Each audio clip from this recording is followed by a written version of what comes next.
മലയാളത്തിലെ മറ്റൊരു ബ്രഹ്മാണ്ഡം എന്ന് വിശേഷിപ്പിക്കാവുന്ന മറ്റൊരു സിനിമയാണ് മമ്മൂട്ടി, മോഹൻലാൽ, മഹേഷ് നാരായണൻ കോംബോയിൽ ഒരുങ്ങാൻ പോകുന്ന സിനിമ എന്ന് പറയുന്നത്. ഈ ഒരു സിനിമയുടെ ഷൂട്ടിംഗ് ഇടയ്ക്ക് നിർത്തിവെച്ചിരുന്നു. ഇപ്പോഴത്തെ ഈ ഒരു സിനിമയുടെ ഷൂട്ടിംഗ് കണ്ണൂരിൽ വീണ്ടും ആരംഭിച്ചിട്ടുണ്ട്. അതായത് ഗംഭീരമായ സെറ്റുകളോടെയാണ് കണ്ണൂരിൽ ഷൂട്ടിംഗ് വീണ്ടും കണ്ടിന്യൂ ചെയ്യുന്നത്. അപ്പൊ ഈ ഒരു സിനിമയ്ക്ക് വേണ്ടി എല്ലാവരും ഏറെ ആകാംക്ഷയോടെയാണ് കാത്തിരിക്കുന്നത്. അതിന് പ്രധാന കാരണം എന്ന് പറയുന്നത് മമ്മൂട്ടി, മോഹൻലാൽ എന്നീ രണ്ട് സൂപ്പർ സ്റ്റാർസ് തന്നെയാണ്. അപ്പൊ മഹേഷ് നാരായണൻ ഒരുക്കുന്ന ആ ഒരു വിസ്മയം എമ്പുരാനേക്കാൾ മുകളിലാണോ എന്നുള്ളത് കണ്ടു തന്നെ അറിയേണ്ടിയിരിക്കുന്നു.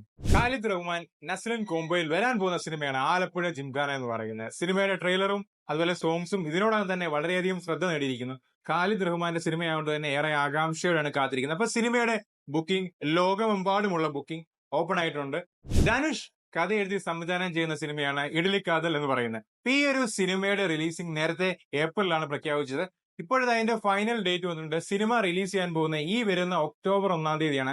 ധനുഷ് തന്നെ കഥയും സംവിധാനം ചെയ്യുന്ന ഒരു സിനിമ ആയതുകൊണ്ട് തന്നെ ഏറെ പ്രതീക്ഷയുണ്ട്. അതുപോലെ തന്നെ ഹിറ്റ് കോംബോയായ ധനുഷ് നിത്യാമേനോൻ കോംബോയാണ് ഈ ഒരു സിനിമയിൽ നായികന്മാരെ വരുന്നത്. അതുകൊണ്ട് തന്നെ ഈ ഒരു സിനിമ ഏറെ ആകാംക്ഷയോടെയാണ് എല്ലാവരും കാത്തിരിക്കുന്നത്. മലയാളത്തിന്റെ ബ്രഹ്മാണ്ഡമായ എമ്പുരാൻ എന്ന് പറഞ്ഞ സിനിമ ഈ ഒരു കോൺട്രവേഴ്സികൾക്കിടയിലും റെക്കോർഡുകൾ തകർത്തുകൊണ്ട് മുന്നേറുകയാണ്. അത് ഏറ്റവും ഫൈനലായിട്ടുള്ള റെക്കോർഡ് എന്ന് പറയുന്നത് ഡിസ്ട്രിബ്യൂഷൻ ഷെയർ ആയിട്ട് 100 കോടി കിട്ടുന്ന ആദ്യ മലയാള സിനിമയായി എമ്പുരാൻ വന്നു.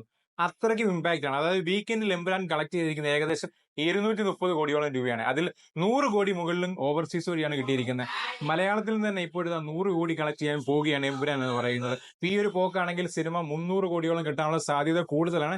അപ്പൊ ഏറ്റവും വലിയ ഹൈലൈറ്റ് എന്ന് പറയുന്നത് മലയാളത്തിൽ നിന്ന് 100 കോടി രൂപ ഡിസ്ട്രിബ്യൂഷൻ പ്രോഫിറ്റ് വഴി കിട്ടുന്ന ആദ്യ സിനിമയാണ് എമ്പുരാൻ. ഇനിയൊരു സിനിമയ്ക്ക് അങ്ങനെ സംഭവിക്കുമോ എന്നുള്ളത് കണ്ടു തന്നെ അറിയേണ്ടിയിരിക്കുന്നു. അപ്പൊ ഇതൊക്കെയാണ് ഇന്നത്തെ ഏറ്റവും പുതിയ അപ്ഡേഷൻസ് എന്ന് പറയുന്നത്. അപ്പൊ ഇതുപോലുള്ള ഏറ്റവും പുതിയ അപ്ഡേഷൻസ് കിട്ടാൻ വേണ്ടി നമ്മുടെ ചാനൽ ഒന്ന് സബ്സ്ക്രൈബ് ചെയ്യുക, ലൈക്ക് ചെയ്യുക, ഷെയർ ചെയ്യുക, നിങ്ങളുടെ അഭിപ്രായങ്ങൾ കമന്റ് ചെയ്യുക.